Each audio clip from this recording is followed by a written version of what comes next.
Hi, my name is Keiashia Wood-Stanley, and I'm a licensed cosmetologist and salon owner in Chicago, Illinois. I'm here with Maven and the Desire Company to lend my expertise and teach you how to install microlinks. Microlinks is a term that is used to cover a lot of different techniques. Today, we are going to be doing the braidless sew-in method. I really love this technique because it's extremely natural looking and it creates so much versatility for clients. For this class, all you'll need is 2 bundles of Maven's Version Peruvian Yaki Straight in Natural Black. These are 20 inches. Other supplies that you'll need will be a looping tool, your micro beads, your pliers, your nylon thread, your round needle, your comb for parting, assorted clips, shears, and styling tools. Prior to today, my client and I had a consultation where we discussed what texture they would like to use, the color of the hair, and the length. For today, we chose Maven's Yaki Straight hair. I love that Maven's Yaki Straight texture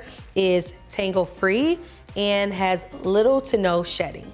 I did go in and dye the hair a soft black to match my client's natural hair color. For step 1, we have washed and blow dried our client's hair. We've also flat ironed her hair to make looping the beads a little bit easier. Now we're ready to start with our client. We're gonna begin by parting our client's hair out. You will want to part about 1 to 2 inches of hair around the perimeter. This helps so that you are able to cover the hair extensions seamlessly.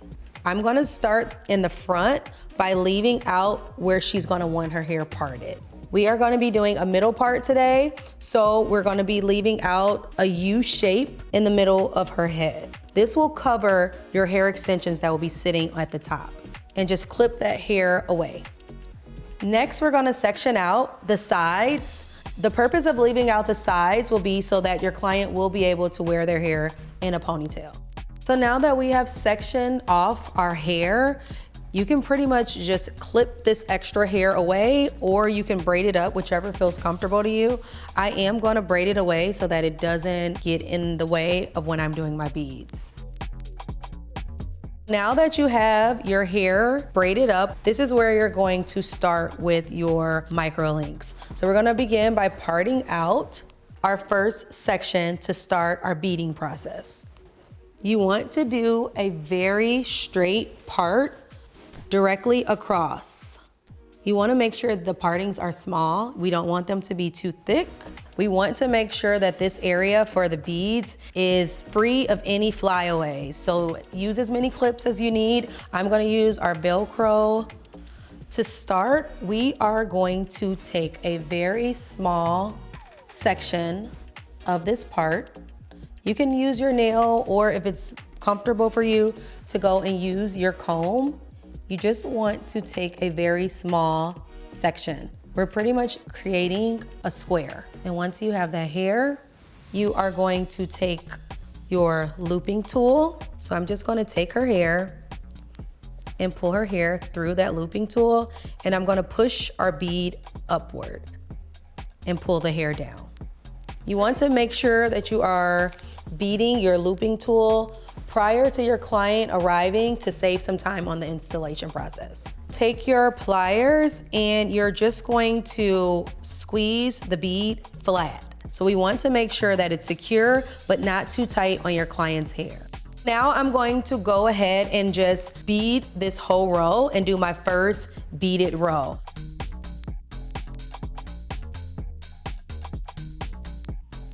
So as you can see, we have added those beads and it's giving you a very nice, neat section. This is gonna be the base for our install. We will be sewing our extensions from the first bead all the way to this end bead. So next, what you want to do is you want to loop your needle. There'll be a hole where you can insert your nylon thread and pull that thread straight through. So then you want to take your shears and you want to cut that nylon thread. You pretty much want to be about, if you can extend your arms out, that's a pretty good length. You don't want it too long because you don't want the thread to tangle. So at the end of the nylon thread, you want to take your thread and do 2 loops wrapping around your finger, and then you want to just push that thread directly off of your finger and pull it through. You then want to take your Maven hair extensions and you want to map out exactly from start to finish, and then you want to cut right where that last bead ends. And you can clip that hair onto the beads before we start to sew. But what I love about the Maven hair extensions is that she can wear this both straight, but we can also curl them to give a really nice wavy look as well. Now we are going to begin by sewing in our hair extension. Take your round needle and you want to go through on the left side of the first bead. We're not going directly through the bead, we're going through her actual hair. Once you have entered that side, you want to go through the actual hair extension and you want to pull your thread directly through. This would be the start of stitching your first beaded row. So I'm going to place the needle through the first bead on the left side, along with placing the needle through the hair extension, keeping that needle in the middle of the thread, pulling that through to create a lock and stitch motion. This secures the hair to the beaded row. So after you have started with your anchor stitch, you are gonna now go on the right side of that same first bead, looping the needle through the right side of that first bead and under the hair extension, and pulling that through with your lock and stitch motion. Pulling the needle upward to create that stitch at the top of the hair extension. You will go through and repeat this on each bead, making sure that you go from left to right at every bead. You're gonna continue doing that until you get to the last bead on this end. So now that you are at the end of your hair extension, it's very important that we do that anchor stitch the same way we did on the first bead. This helps to ensure that the hair extension is secured to the beaded row. You want to loop this 3 times so that that anchor stitch is very secure. You then want to cut off your thread. Leave enough thread because we're going to be doing a small knot to secure the end of the extension. We're going to knot it 3 times to make sure that it is locking in that stitch. Once you have knotted it 3 times, you will then go ahead and cut off the excess thread. Next, part out the same amount of hair that you just did for this first row. We're gonna take those rows up until we get about to the height of the ear. Once we get up to the ear, we will start to curve the hair extensions, bringing them closer to the face. As you are going up higher, you will notice in certain areas you may use more beads or less beads depending on where the extension is going to be placed. You would pretty much just lay the wefts directly on top of each other, so it would be in the same placement as we just did the single weft.